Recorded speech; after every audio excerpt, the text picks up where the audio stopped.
Hi guys, good morning. Ala. Kanta-kanta ta guys.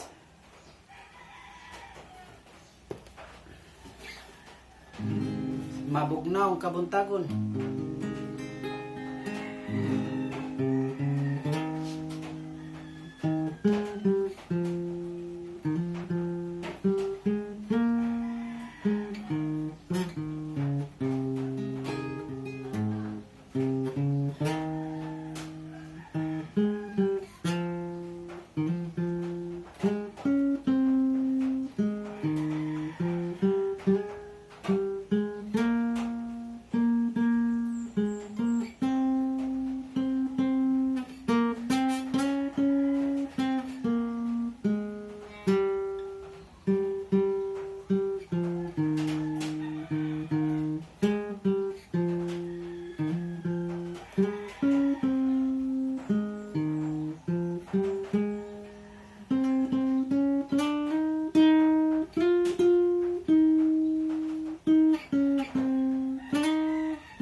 Gathered here within this place, we can share in God's redeeming grace.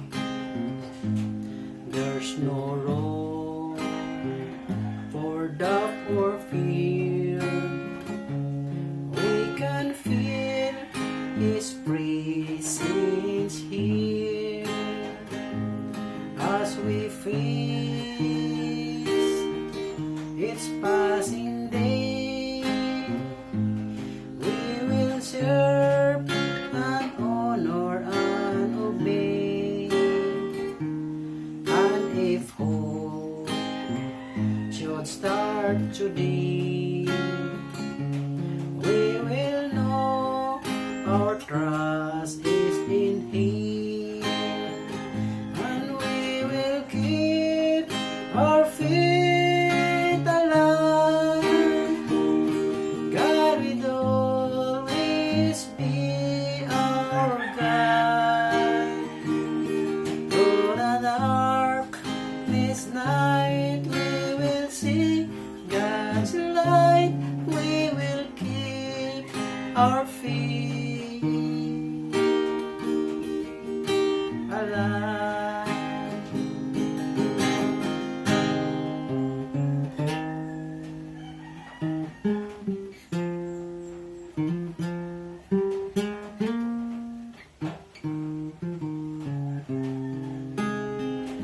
Right, tura, tura.